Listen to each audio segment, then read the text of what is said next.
साथियों नमस्कार। प्रभु कृपा से आप सभी स्वस्थ होंगे। आज 10वीं कक्षा के संस्कृत पाठ्यक्रम में निर्धारित पुस्तक मणिका भाग 2 के द्वितीय अध्याय नास्ति त्याग समम सुखम को पढ़ेंगे। नास्ति नहीं है, त्याग समम त्याग के समान, सुखम सुख त्याग के समान सुख नहीं। नास्ति में न प्लस अस्ति दीर्घ संधि, त्याग समम में तत्पुरुष समास त्यागेन समम। तो आइए शुरू करते हैं इस अध्याय को। अथ एकदा भगवान बोधिसत्वः बहुजन्मार्जित पुण्य फलई शिवी नाम राजा अभवत। अथ एकदा अब एक बार भगवान बोधिसत्वः भगवान महात्मा बुद्ध बहुजन्मार्जित पुण्य फलई अनेक जन्मों के एकत्रित किए गए पुण्य फलों से शिवी नाम के राजा हुए। अब एक बार भगवान बोधिसत्व अनेक जन्मों के इकट्ठे किए गए पुण्य फलों से शिवी नाम के राजा हुए। सह बाल्यात् एव वृद्धोपसेवी विनयशीलः शास्त्र पारंगतः च आसीत्। सह वे बाल्यात् एव बचपन से ही वृद्धोपसेवी बड़े बूढ़ों की सेवा करने वाले, विनयशील विनम्रता पूर्वक रहने वाले, शास्त्र पारंगतः च आसीत् और शास्त्रों में पारंगत थे। वे बचपन से ही बड़े बूढ़ों की सेवा करने वाले, विनयशील और शास्त्रों में पारंगत थे। जन कल्याण कर्मसु रतः असौ पुत्रवत प्रजा पालयति स्म। जन कल्याण कर्मसु लोगों के कल्याण के कार्यों में रतः लगे हुए, असौ वे पुत्रवत पुत्र के समान, प्रजा का पालयति समय पालन करते थे। लोगों के कल्याण के कार्यों में लगे हुए वे प्रजा का पुत्र की तरह पालन करते थे। औदार्यादि सद्गुणोपेतः सह नगरस्य समन्ततः धन धान्य समृद्धाः दानशालाः अकार्यत। उदारता आदि गुणों से युक्त सह उन्होंने नगर के समन्ततः चारों ओर धन धान्य समृद्धा धन और अन्न से युक्त समृद्ध दानशालाएं अकार्यत बनवाई। उदारता आदि गुणों से युक्त उन्होंने नगर के चारों ओर धन और अन्न से युक्त दानशालाएं बनवाई। तत्र अर्थीनाम समूह अन्न पान वसन रजत सुवर्णादिकानि अभीष्टानि वस्तुनि प्राप्य संतुष्टः अभवत। तत्र वहां कहां? राजा के राज्य में। अर्थीनाम समूह याचकों का दल अन्न पान पीने योग्य चीजें, वसन कपड़े, रजत चांदी स्वर्ण आदिकानि सोना आदि धातुएं, अभीष्टानि इच्छित वस्तु प्राप्य प्राप्त करके संतुष्ट अभवत। वहां याचक जनों का समूह अन्न पान वस्त्र चांदी सोना आदि इच्छित वस्तुएं प्राप्त करके संतुष्ट होता था। अर्थात उनको जो भी चीज चाहिए थी वो वस्तु वहां पर मिल जाती थी। राज्ञः दानशीलताम आकर्ण्य देशांतरेभ्योऽपि जनाः तम देशम आयन्ति स्म। राज्ञः राजा की दानशीलताम दान देने की प्रवृत्ति को आकर्ण्य सुनकर देशांतरेभ्योऽपि दूसरे देशों से भी दूसरे स्थानों से भी जनाः लोग तम देशम उस स्थान पर आयंती समय आते थे। राजा की दान देने की प्रवृत्ति को सुनकर दूसरे स्थानों से भी लोग उस देश में अर्थात उस स्थान पर आते थे। अथ कदाचित दानशालासु विचरन् सह राजा बहुधन लाभेन संतुष्टानाम अर्थीनाम विरल संख्याम विलोक्य अचिंतयत। अथ कदाचित अब कभी दानशालाओं में विचरण घूमते हुए राजा बहुधन लाभेन बहुत अधिक धन के लाभ से संतुष्टानाम संतुष्ट हुए, अर्थीनाम याचकों की विरल संख्याम कम संख्या को विलोक्य देखकर अचिंतयत सोचने लगे। अब कभी दानशालाओं में घूमते हुए राजा अत्यधिक धन के लाभ से संतुष्ट हुए, याचकों की विरल संख्या कम संख्या को देखकर सोचने लगे, मम अर्थिनः तु धन लाभ मात्रेण संतोषम भजन्ते। मम मेरे अर्थिनः याचक तू तो धन लाभ मात्रेण धन के लाभ मात्र से संतोषम भजन्ते संतुष्ट हो जाते हैं। मेरे याचक जन तो धन मात्र को प्राप्त करके ही संतुष्ट हो जाते हैं। नूनम ते दानवीराः सौभाग्यशालिनः यान याचकाः शरीरस्य अंगानि अपि याचन्ते। नूनम निश्चय ही ते वे दानवीराः, दान देने में जो वीर हैं अर्थात जो दानवीर हैं, सौभाग्यशालिन हैं, वो बड़े सौभाग्यशाली हैं। यान जिनसे याचका याचक जन शरीरस्य शरीर के अंगानि अपि याचन्ते, अंगों को भी मांग लेते हैं। निश्चय ही वे दानवीर बहुत ही सौभाग्य वाले हैं जिनसे उनके चाहने वाले याचक जन शरीर के अंगों को भी दान में मांग लेते हैं। अर्थात राजा बड़ा उदार था, अब वो अपने शरीर के अंग भी किसी को दान करना चाहता है, इसलिए यहाँ पर राजा ऐसा सोच रहा है। एवं राज्ञः स्वेषु गात्रेषु अपि निरासक्तिं विज्ञाय सकलम ब्रह्मांडम व्याकुलम संजातम। एवं इस प्रकार राज्ञ है राजा का स्वेषु गात्रेषु अपि अपने शरीर के प्रति भी निरासक्ति विज्ञाय, निरासक्ति अर्थात निर्मोह को जानकर सकलम ब्रह्मांड संपूर्ण संसार व्याकुलम संजातम बेचैन हो गया। इस प्रकार राजा की अपने शरीर के प्रति ही निरासक्ति को जानकर पूरा संसार बेचैन हो गया। राज्ञी एवं विचार्यति सती तस्य दानशीलतां परीक्षितुं देवाधिपति शक्रः नेत्रहीन याचकस्य रूपं धारयित्वा तत्पुरतः अवदत्। राज्ञी एवं विचार्यति, राजा के इस प्रकार विचार करने पर तस्य दानशीलतां, उनकी दानशीलता को की परीक्षितों परीक्षा करने के लिए देवाधिपति देवों के अधिपति शक्र इंद्र नेत्रहीन याचकस्य रूपम धारयित्वा अंधे के रूप को धारण करके तत्पुरतः अवदत्, उनके सामने आकर कहने लगे। राजा के इस प्रकार विचार करने पर उनकी दानशीलता की परीक्षा करने के लिए देवों के स्वामी इंद्र नेत्रहीन याचक का रूप धारण करके उनके सामने बोले, उनके सामने आकर कहने लगे, हे राजन, भवतः दानवीरताम आकर्ण्य आशान्वितः भवत समीपम आगतो अस्मि। हे राजन, भवतः आपकी दानवीरता को आकर्ण्य सुनकर आशान्वितः उम्मीद से भरा हुआ मैं भवत समीपम आपके पास आगतो अस्मि आया हूँ। हे राजन, आपकी दान देने की प्रवृत्ति को, दानशीलता को सुनकर आशान्वित हुआ मैं आपके पास आया हूँ।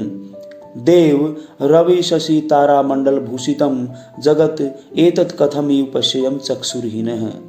हे देव, रवि सूर्य शशि चंद्रमा तारा तारामंडल भूषितम सुशोभित जगत संसार एतत् यह कथम इव किस प्रकार से पश्येयम देखे चक्षुर्हीन यह अंधा। हे महाराज, सूर्य चंद्रमा और तारों से सुशोभित यह संसार मैं अंधा कैसे देखूं, अर्थात मैं अंधा इस संसार को कैसे देख सकता हूं।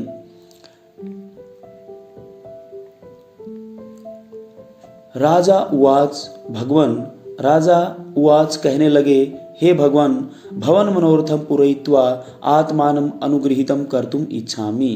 भवन मनोरथम आपकी इच्छा को पूरयित्वा पूरा करके आत्मानम अपने आप को अनुगृहीतम कृतार्थ कर्तुम करना इच्छामि चाहता हूँ।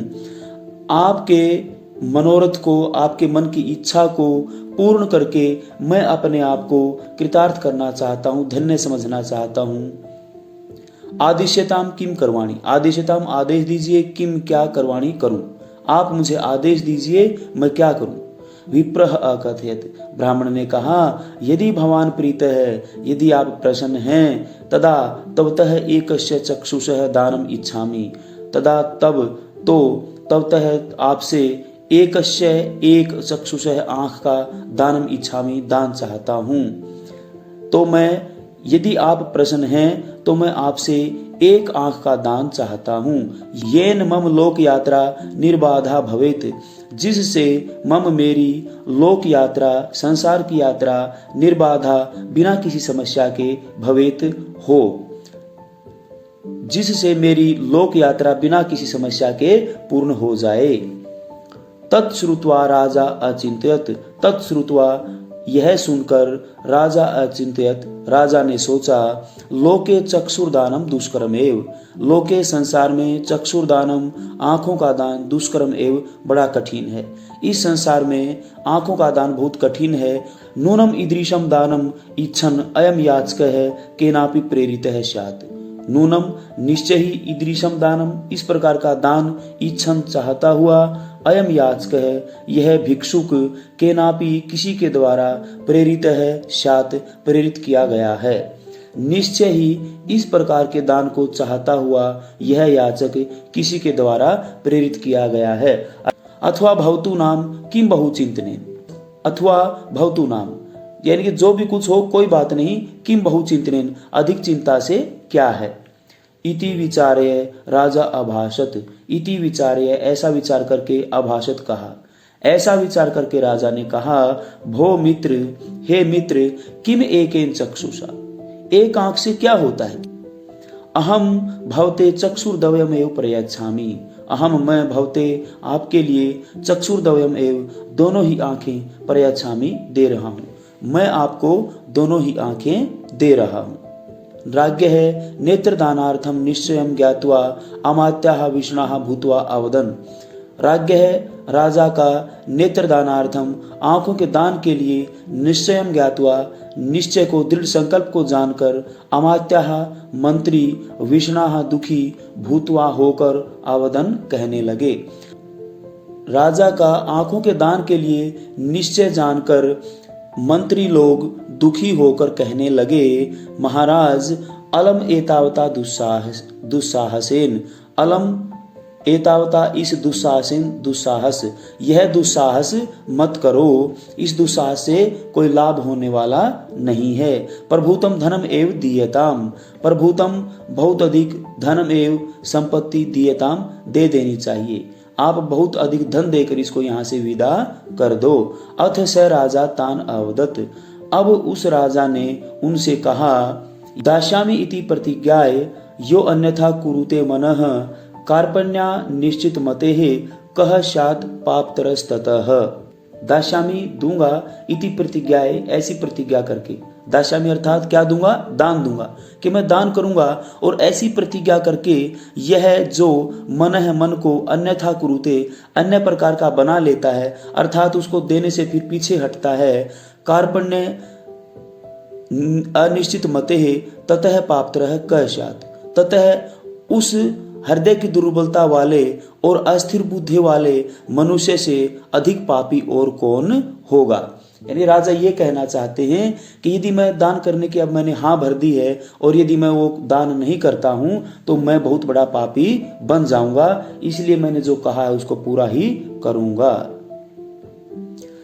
ना हम स्वर्गम न मोक्षम कामये किंतु आर्तानाम परित्राणाय एव मे निश्चयः। ना अहम, न तो मैं स्वर्गम स्वर्ग को, न मोक्षम न ही मोक्ष को, वा कामये इच्छा करता हूँ, न तो मैं स्वर्ग की और न ही मोक्ष की इच्छा करता हूँ, किंतु लेकिन आर्तानाम परित्राणाय एव मे निश्चयः, आर्तानाम दुखी जनों के परित्राणाय रक्षा के लिए एव में निश्चय है, दुखी लोगों की रक्षा के लिए ही मेरा निश्चय है। अर्थात अस्य याचना वृथा मा अस्तु, जो याचना है इसकी वो बेकार नहीं जानी चाहिए। इति उक्त्वा ऐसा कहकर स राजा, उस राजा ने वैद्योक्त विधिना, डॉक्टरों द्वारा बताई गई विधि से निरोत्पलम इव नीलकमल की भांति एकम चक्षु एक आंख को शनई धीरे से अक्षतम उत्पाटय उस आंख वाले स्थान से निकालकर प्रीत्या प्रेम पूर्वक याचकाय भिक्षु को समर्पित कर दी। इसकी याचना बेकार न जाए ऐसा कहकर उस राजा ने डॉक्टरों द्वारा बताई गई विधि से नीलकमल की भांति एक आंख धीरे से आंख वाले स्थान से निकालकर प्रेम पूर्वक उस याचक को दे दी। सह अपि तत् नेत्रम यथास्थानम अस्थापित, सह अपि और उसने भी, किसने भी, उस इंद्र ने भी, जो याचक का रूप धारण करके आया था, उस भिक्षुक ने भी तत् नेत्रम उस आंख को यथास्थानम अस्थापित सही स्थान पर लगा लिया। ततो महीपालः द्वितीयम नेत्रमपि शनैः निष्कास्य तस्मै अयच्छत्। तत्पश्चात महीपालः राजा ने द्वितीयम नेत्रम दूसरी आंख भी शनै धीरे से निष्कास्य निकालकर तस्मै अयच्छत उसको दे दी।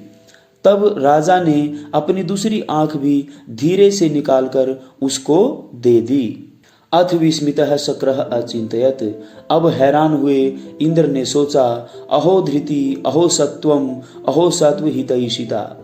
अन्वय देखते हैं, अहो धृति, अरे कितना धैर्य है इसके अंदर, अहो सत्वम और कितना साहस है इसके अंदर, अहो सत्वहित ऐशिता, अरे प्राणियों के कल्याण की कैसी इच्छा है इसकी। अर्थात ये राजा कैसा है जिसने अपनी आंखें भी दान में कर दी। ये तो बहुत ही धैर्यवान है, बहुत ही साहस वाला है और इसके अंदर लोगों के कल्याण की भावना बिल्कुल कूट कूट कर भरी हुई है। नायम चिरम परिकलेशम अनुभवितुम अर्हति। अब इंद्र भगवान अपने मन में सोचते हैं, यह चिरकाल तक इस दुख को सहन करने के योग्य नहीं है। परिक्लेशम दुख अनुभवितुम अनुभव करने के अर्हति योग्य, यह इस दुख को देर तक अनुभव करने के योग्य नहीं है। अतः पर्यतिशे चक्षुषो अस्य पुनः प्रत्यारोपणाय इति। अतः इसलिए प्रयतिशे प्रयत्न करूंगा चक्षुषो अस्य इसकी आंख को पुनः फिर से प्रत्यारोपणाय लगाने की, इसलिए मैं इसकी आंख को फिर से इसके चेहरे पर लगाने का प्रयत्न करूंगा। कतिपय दिनै वर्ण विरोपणे जाते एकदा राजा सरोवरस्य समीपे विहरति स्म। कतिपय दिनै कुछ दिनों के बाद वर्ण विरोपणे घाव भर जाने पर एकदा एक बार राजा सरोवरस्य समीपे सरोवर के पास विहरति समय घूम रहा था। कुछ दिनों के बाद घाव भर जाने पर एक बार राजा सरोवर के पास घूम रहा था। तदा तस्य पुरतः पुनः देवराजः शक्रः उपस्थितः भूत्वा तस्य त्यागवृत्तिं प्रशंसन अवदत्। तदा तब तस्य पुरतः उनके सामने, किनके सामने? राजा के सामने पुनः फिर से देवराजः शक्रः देवों के स्वामी देवों के राजा इंद्र भगवान उपस्थित होकर तस्य त्याग वृत्तिम उनकी त्याग वृत्ति की प्रशंसा करते हुए आवदत बोले। शक्रो अहम अस्मि देवेंद्र त्वत् समीपम उपागतः वरम वृणीस्व राजर्षे यदिच्छसि तद उच्यताम। आइए अन्वय देखते हैं। राजर्षे अहम देवेंद्र शक्रः त्वत् समीपम उपागतः अस्मि। हे राजर्षि, मैं देवताओं का राजा इंद्र हूँ, तवतः समीपम तुम्हारे पास उपागतः अस्मि आया हुआ हूँ। वरम वृणीस्व वरदान मांगो, वृणीस्व का अर्थ है मांगो और वरम का अर्थ है वरदान। वरदान मांगो यत इच्छसि जो चाहते हो तत् उच्यताम वही बताइए। एवं उक्तेन राज्ञा नेत्रार्थम प्रार्थिते सति शक्रस्य प्रभावेण आत्मनः सत्य पुण्य बलेन च तस्य प्रथमं एकं चक्षुः प्रतिष्ठितम् अभवत् ततः द्वितीयम् अपि। एवं उक्तेन ऐसा कहने पर राज्ञा राजा के द्वारा नेत्रार्थम प्रार्थिते सति आंखों के लिए प्रार्थना करने पर शक्रस्य प्रभावेण इंद्र के प्रभाव से आत्मनः सत्य पुण्य बलेन च और अपने सत्य और पुण्य के बल से तस्य प्रथमम एकम चक्षु उनकी पहली एक आंख प्रतिष्ठितम लग गई, ततः द्वितीयम अपि और फिर दूसरी भी लग गई। भूयः प्रीतः शक्रः वरम अयच्छत्। भूयः फिर से प्रीतः प्रसन्न हुए शक्रः इंद्र ने वरम अयच्छत् वरदान दिया। फिर से प्रसन्न हुए इंद्र ने वरदान दिया। शत योजन पर्यंतम शैलानां पारं च द्रष्टुं समर्थः भव इति उक्त्वा शक्रः तत्रैव अंतर्हितः अभवत्। शत योजन पर्यंतम शैलानां पारं च। अब इंद्र भगवान ने राजा को वरदान दिया कि शत योजन पर्यंतम 100 योजन के बाद भी, यानी 100 योजन से परे भी, शैलानाम पारम और पर्वतों के अंदर से भी अर्थात पर्वतों के पार भी, च द्रष्टुम समर्थ भव देखने के योग्य हो जाओ। अर्थात तुम 100 योजन तक देखो। 100 योजन 100 किलोमीटर से ज्यादा होता है। कह रहा कि 100 किलोमीटर तक आपको दिखाई दे और पर्वतों के अंदर से भी आपको दिखाई दे। इति उक्त्वा शक्रः तत्रैव अंतर्हितः अभवत्। ऐसा कहकर इंद्र देव वहीं पर अंतर्धान हो गए, अदृश्य हो गए। अंतर्हितः अदृश्य। अतः सत्यमेव उक्तम, इसलिए सच ही कहा गया है। धनस्य निसार लघो स सारो यद दीयते लोकहितोन्मुखेन निधानताम याति ही दीयमानम अदीयमानम निधनैक निष्ठम। आइए अन्वय के आधार पर इसका अर्थ समझते हैं। निसार लघो धनस्य स सारः यत लोकहित उन्मुखेन दीयते। निसार का अर्थ है जिसका कोई सार न हो, क्योंकि धन नश्वर है, समाप्त होने वाला है, इसका कोई सार नहीं है। लघो हो अल्प कम धनस्य धन का स सार है। यत जो लोकहित उन्मुखेन लोगों के कल्याण की दृष्टि से दियते दिया जाता है। यहाँ पर बताया गया है कि यदि थोड़ा सा भी धन लोगों के कल्याण के लिए दिया जा रहा है तो वह थोड़ा सा भी बहुत अधिक बन जाता है, अर्थात उसका बहुत अधिक पुण्य मिलता है।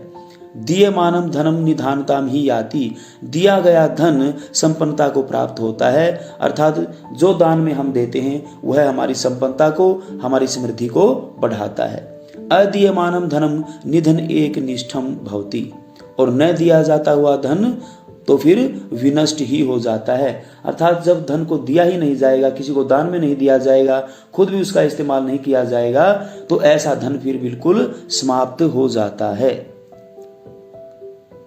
निसार सारहीन, लघो धनस्य अल्प धन का, स सार है वही सार है, लोकहित लोक कल्याण उन्मुखेन ध्यान में रखकर निधानताम संपन्नता को याति प्राप्त होता है। अदीयमानम न दिया जाता हुआ, निधन एक निष्ठम विनाश को प्राप्त हो जाता है।